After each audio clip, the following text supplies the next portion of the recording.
Frederick Fleet e Reginald Lee estão no ninho de corvo do Titanic. A tarefa deles é dificultada pelo fato de o oceano estar extraordinariamente calmo naquela noite, sem vento ou lua para iluminar um pouco o oceano. Como havia pouca água quebrando em sua base, um iceberg seria mais difícil de ser detectado. Além disso, os dois vigias estavam sem binóculos. 23 horas e 40 minutos, a cerca de 400 milhas náuticas ao sul da Terra Nova, no Canadá, um iceberg é avistado pelos vigias e a ponte de comando é notificada. O primeiro oficial, William Murdoch, ordena uma súbita curva e que os motores entrem em reverso. O Titanic começa a virar, mas está muito perto para evitar uma colisão. O lado estibordo do navio raspa ao longo da montanha de gelo. Pelo menos 5 de seus supostos compartimentos estanques são rompidos. O navio pode flutuar com 4 desses compartimentos inundados, mas com 5, não. Se o Titanic tivesse colidido com o iceberg de frente e não de lado, os danos seriam muito menores e o navio dificilmente teria o destino que teve. Sinais de socorro são enviados imediatamente, um dos quais chega ao Carpathia à 00:20. No entanto, o navio está a 58 milhas náuticas de distância quando recebe o sinal, e levaria mais de 3 horas para chegar ao Titanic. Outros navios também respondem, incluindo o Olympic, mas todos esses estão muito longe. Um navio é visto nas proximidades, mas o Titanic não consegue contato. As mensagens podem ter sido ignoradas.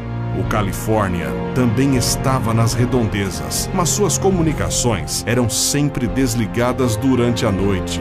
Os camareiros vão de porta em porta, despertando passageiros e tripulação, pedindo que se dirijam ao convés dos botes. Na terceira classe, os passageiros são em sua maior parte deixados à própria sorte, depois de serem informados sobre a necessidade de ir para o convés. Muitos deles estão relutantes em cumprir as ordens, preferindo o calor do interior do navio ao ar noturno extremamente frio. Para muitos deles, não é dito que o navio vai afundar. Enquanto novas tentativas de contato são feitas, os primeiros botes salva-vidas começam a ser preparados. É difícil ouvir qualquer coisa além do vapor sendo ventilado pelas chaminés para evitar que elas explodissem quando entrassem em contato com a água. Para piorar, o fato de que o número de botes é insuficiente para a quantidade de passageiros, eles são lançados bem abaixo de sua capacidade total. O bote salva-vidas número 7, que é o primeiro a deixar o Titanic, tem apenas 27 pessoas, embora tenha espaço para 65. Mais cedo naquela noite, estava programada uma simulação para o uso dos botes, mas o evento foi cancelado por razões desconhecidas. Então, a tripulação não está preparada para uma emergência, não tendo ideia de quantas pessoas os barcos podem levar. O segundo oficial, Lightoller, sugere ao capitão Smith que mulheres e crianças sejam evacuadas primeiro.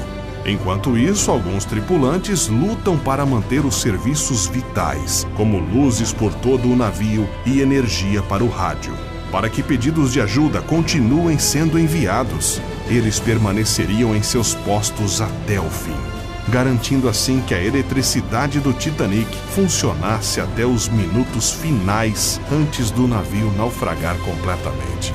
A água começa a subir rapidamente pelos decks inferiores. Muitos passageiros da terceira classe ainda estão dormindo quando são acordados pela água gelada, já que muitas dessas cabines estão nos andares inferiores da proa do navio, que afunda primeiro. No convés dos botes, o caos. Mulheres e crianças choram ao se despedir de seus maridos. Sinalizadores são disparados em direção ao céu para tentar atrair a atenção de navios próximos. Enquanto os passageiros lutam e causam tumultos para entrar nos barcos, eles são entretidos pela lendária orquestra, que tenta ofuscar até o som dos tiros que são disparados pelos marinheiros para tentar manter a ordem. Nenhum dos músicos sobreviveria ao naufrágio, e eles tocariam até o último momento. A grande maioria dos passageiros que embarca nos botes é da primeira e segunda classe. Poucos da terceira classe conseguem chegar ao convés superior, e a maioria ainda está perdida no labirinto de corredores ou presos através das grades que separam as classes. À medida que a proa do Titanic continua afundando, a popa começa a emergir para fora da água. Por volta das 2 da manhã, as hélices ficam claramente visíveis, e os únicos botes salva-vidas que restam são 3 desmontáveis. Smith libera a tripulação, dizendo: "É cada um por si." É a última vez que ele é visto na sala de comando do navio, e seu corpo nunca seria encontrado. A maioria dos passageiros tenta correr de forma desesperada para a popa, que se inclina cada vez mais sobre as congelantes águas do Atlântico Norte. As cordas de 2 das chaminés se rompem, fazendo as enormes estruturas caírem na água e sobre alguns passageiros. A água gelada engole tudo no interior do navio, até romper a cúpula de vidro da grande escadaria, principal símbolo da excentricidade e luxo do Titanic. Sendo submetido a 2 forças extremas, a proa inundada puxa o navio para baixo e o ar na popa o mantém na superfície. A estrutura de aço não aguenta e pouco depois da energia falhar, o Titanic se parte em 2, deixando a popa flutuar por mais alguns minutos, onde centenas de passageiros lutam para permanecer o maior tempo possível. Às 2h20 da manhã, 2 horas e 40 minutos após atingir o iceberg, o navio se esconde da visão superficial e desliza silenciosamente para o fundo do oceano. Centenas de passageiros e tripulação são deixados no mar, cuja temperatura é de 2 graus negativos.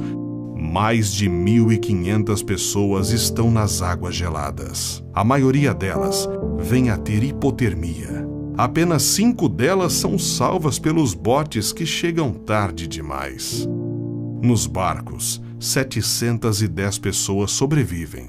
A maioria são mulheres e crianças da primeira e segunda classe. 3 animais de estimação também são salvos. O Carpathia chega aproximadamente às 3h30, mais de 1 hora depois de o Titanic afundar.